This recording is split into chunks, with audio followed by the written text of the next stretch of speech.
सफलता की सीढ़ी पर जेब में हाथ डालकर नहीं चढ़ा जा सकता। मैं कमलेश देशमुख फिजिक्स क्लास में आप सभी का हार्दिक स्वागत करता हूं। आज मैं आपको पढ़ाऊंगा गॉस प्रमेय। गॉस प्रमेय क्या है?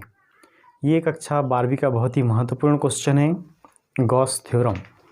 कार्ल फ्रीडरिच गॉस ने किसी बंद पृष्ठ के अंदर उपस्थित आवेश और उससे गुजरने वाले विद्युत फ्लक्स के मध्य संबंध को ज्ञात करने के लिए एक नियम का प्रतिपादन किया, जिसे हम गॉस का प्रमेय कहते हैं। तो ये गॉस प्रमेय क्या है, उसी को हम आज पढ़ रहे हैं। Gauss theorem. इस प्रमेय के अनुसार निर्वात में स्थित किसी बंद पृष्ठ से गुजरने वाला संपूर्ण विद्युत फ्लक्स उस बंद पृष्ठ के अंदर उपस्थित कुल आवेश का 1/ε0 गुना होता है। यदि किसी बंद पृष्ठ के अंदर उपस्थित कुल आवेश Q हो तो उस बंद पृष्ठ से गुजरने वाला संपूर्ण विद्युत फ्लक्स φE इक्वल हो जाएगा ये Q/ε0। हम इस गॉस प्रमेय को प्रूफ करते हैं। बहुत ही महत्वपूर्ण क्वेश्चन है ये, कक्षा 12वीं के लिए बहुत ही महत्वपूर्ण क्वेश्चन है। तो इसको हम प्रूफ करने के लिए हम मान लेते हैं कि ये S एक बंद पृष्ठ है। गॉस का प्रमेय किसी भी आकार के लिए लागू होता है और ऐसे पृष्ठ को हम गॉसीय पृष्ठ कहते हैं। तो माना कि S एक बंद पृष्ठ है जिसके अंदर बिंदु O पर +Q आवेश स्थित है। इससे R दूरी पर एक बिंदु P है। तब बिंदु P पर विद्युत क्षेत्र की तीव्रता E इक्वल 1/4πε0 Q/, ये हो जाएगा R²। इसकी दिशा O से P की ओर, तो ये इसकी दिशा हो गई है along OP।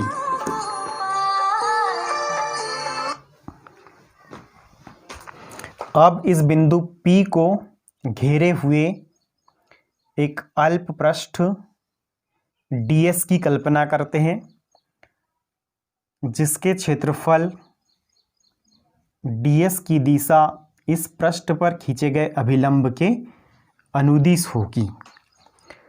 तब इस पृष्ठ ds से गुजरने वाला विद्युत फ्लक्स, इसको हम इक्वेशन नंबर 1 नाम देते हैं।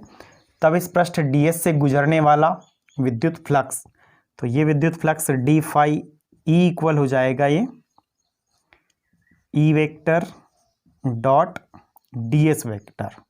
इसको हम दो सदिशों के अदिश गुणनफल की परिभाषा से इसको लिख सकते हैं d phi E equal E dot ds, और इसको हमने लिख दिया cos थीटा। जहाँ थीटा क्या है, तो ये थीटा E वेक्टर और ds वेक्टर के मध्य का कोण है।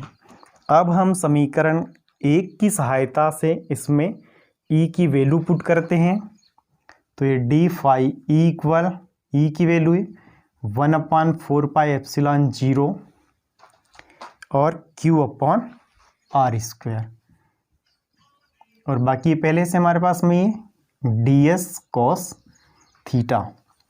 तो d phi E इक्वल, इस Q को सामने लिखते हैं तो Q/4πε0, ये हमारे पास आ जाएगा ts cos थीटा और अपॉन में हो जाएगा ये R²। तो ये d phi E equal Q/4πε0, और इसके स्थान पर हम लिख देते हैं यहाँ पे d ओमेगा। जहाँ d ओमेगा क्या है, तो d omega equal ds cos theta upon R²। इस डायग्राम में d ओमेगा बनाते हैं, तो ये जो d ओमेगा है ये पृष्ठ ds द्वारा इस बिंदु O पर बनाया गया घन कोण है। यहाँ पे लिख देते हैं यहाँ पे कि पृष्ठ ds द्वारा बिंदु O पर बनाया गया घन कोण। ये घन कोण यहाँ बनेगा, इससे हमने इस पृष्ठ को यहाँ मिलाया और इससे यहाँ पे जो एंगल क्रिएट होगा इसको हमने कह दिया यहाँ पे डी ओमेगा। अब ये जो डी फाई ई है ये केवल पृष्ठ डीएस से गुजरने वाला विद्युत फ्लक्स है। हमें इस पूरे पृष्ठ एस से गुजरने वाला विद्युत फ्लक्स ज्ञात करना है, तो इसके लिए हम इसका पृष्ठीय समाकलन करेंगे। तो अब बंद पृष्ठ एस से गुजरने वाला संपूर्ण विद्युत फ्लक्स, तो ये विद्युत फ्लक्स फाई ई इक्वल, ये पृष्ठीय समाकलन करेंगे यहाँ पे, तो ये लिख दिया हमने डी फाई ई। यहाँ से वैल्यू पुट करते हैं तो यहाँ पे आ जाएगा ये पृष्ठीय समाकलन S Q upon 4 pi epsilon 0 और ये डी ओमेगा। इसको यहाँ पे कांस्टेंट है जो सामने लिखते हैं, तो क्यू अपॉन 4 पाई एप्सिलॉन 0 पृष्ठीय समाकलन एस और ये डी ओमेगा। फिर यहाँ पे लिखेंगे हम कि परंतु किसी भी बंद पृष्ठ द्वारा उसके अंदर स्थित किसी बिंदु पर बनाया गया घन कोण 4 पाई होता है, इसलिए पृष्ठीय समाकलन एस डी ओमेगा इक्वल होता है ये 4 पाई, इसलिए इक्वेशन हो जाएगा।